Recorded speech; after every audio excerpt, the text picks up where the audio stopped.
जुन यो गाउँ बस्तीतिरदेखि लिएर अफिसको परिसरमा जुन बाँझोबारी रहेको छ ब्यारनल्यान्ड त्यसलाई चाहिँ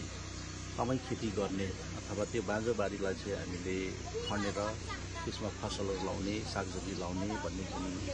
सिक्किम सरकारकै पनि एउटा पहल छ त्यो पहललाई हामीले हेरेर अथवा डिपार्टमेन्टको पनि डाइरेक्सन्स पनि छ कि जहाँ जहाँ आफ्नो आफ्नो अफिसको छेउमा बाँझो जमिन छ भने त्यसलाई खनेर त्यसलाई त्यसमा खेती गर्ने एउटा यो चलिरहेको छ त्यसलाई गर्ने भन्ने भन्दाखेरि आज हामीले पनि योक्सम ब्लक इन्स्टिट्युट सेन्टरको छेउमा जुन हाम्रो बाँझोबारी थियो जुन तपाईँले देख्नु हुँदैछ पहिला यो एकदमै सिरु पनि उम्रिसकेको र यसमा एकदम बाँझो थियो र त्यसलाई आज हामीले चाहिँ के सोच्यौँ भने गोरु नै लिएर जोत्ने ताकि गोरु लाएर जोत्दा चाहिँ त्यो जमिनमा अलिक गहिरोसम्म जान्छ र जति पनि झारहरू हुन्छ त्यसलाई चाहिँ पूर्ण रूपले हामीले उखालेर फ्याँक्ने र जमिनलाई चाहिँ एकदमै राम्रोसँग खेती किसान गर्न सक्ने भनेर हामीले सोच्यौँ र हामीले आज बिहानै गोरु यो जुन गोरु जोत्ने त चलन अलिकति अब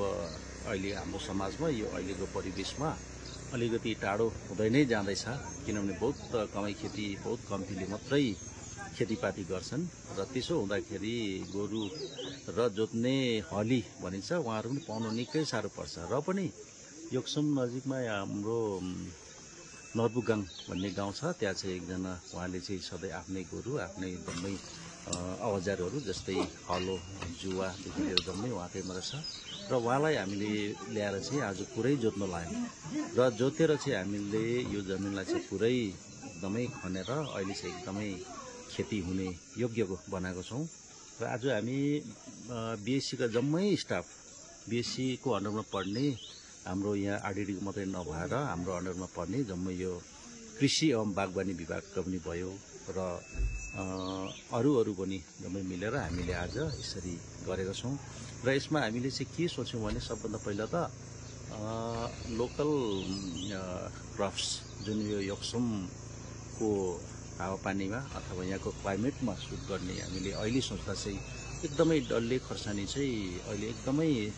सिजन रहेछ अहिले हामीले लाउन सक्यो भने चाहिँ यो डल्ले खोर्सानी चाहिँ एकदम राम्रो हुने रहेछ यो सँगसँगै अरू साग सब्जीहरू जस्तै बैगुनदेखि लिएर गाजरदेखि लिएर पाल्की सागहरू हामीले लाउने निश्चय गरौँ र आज हामीले लागेको छौँ तपाईँले देख्नु हुँदैछ र आज हामीले दुई ठाउँमा दुईवटा हामीले जमिनमा लायौँ र भोलि अथवा मन्डे हामीले फेरि कन्टिन्यू गर्नेछौँ हामीले किनभने प्रशस्त जमिन रहेको छ र हामीले यो पनि सोच्यौँ कि हाम्रो यो बिएससी वरिपरि पनि कतिवटा जग्गा जमिनहरू बाँझो नै छ जसको घर बसेर पनि आफूले त्यो बाँझो जमिन राखेको छ र हामीले यसो गऱ्यौँ भने सायदै अब हामीले यो गोरु जोतेर यसरी हामीले गरेर राम्रोसँग हामीले फसल लाउन सक्यौँ र भोलिको दिनमा हाम्रो एकदमै राम्रोसँग चाहिँ उब्जनी भएछ भने सायद उहाँहरूलाई पनि यो देखेर अलिकति प्रोत्साहन हुन्छ कि भन्ने हामीले यो पनि सोचेका छौँ साथसाथै अब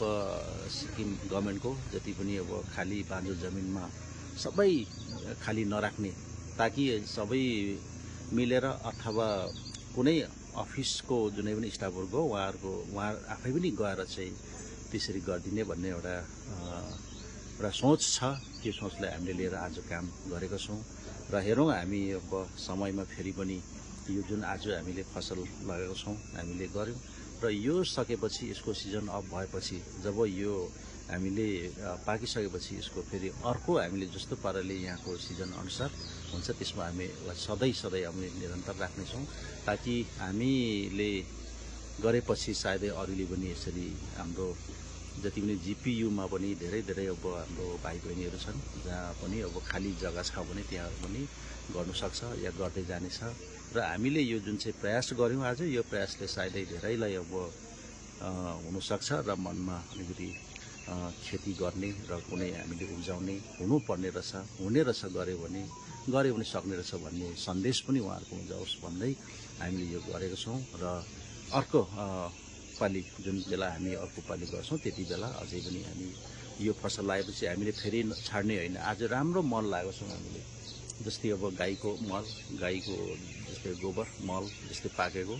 छिप्पेको मल र अर्को भर्मी कम्पोस्ट मल पनि छ र त्यसलाई पनि मिक्स गरेर लाउँदा चाहिँ राम्रो हुन्छ भन्ने हाम्रो आज यहाँ कृषि एवं बागवानी विभागका हाम्रो कर्मचारीले भन्नुभयो र हामीले त्यसै गरेका छौँ। यसको मतलब अवश्य पनि हाम्रो एकदमै राम्रो सब्रेर आउनेछ र राम्रो फल दिनेछ, राम्रो फुल्नेछ र यसो हुँदाखेरि हामी अर्को पालि कुनै हुँदैछ त्यति बेला हामी फेरि तपाईँको माझ आउनेछौँ र यति भन्दै आज म यतिमै राख्न चाहन्छु। धन्यवाद।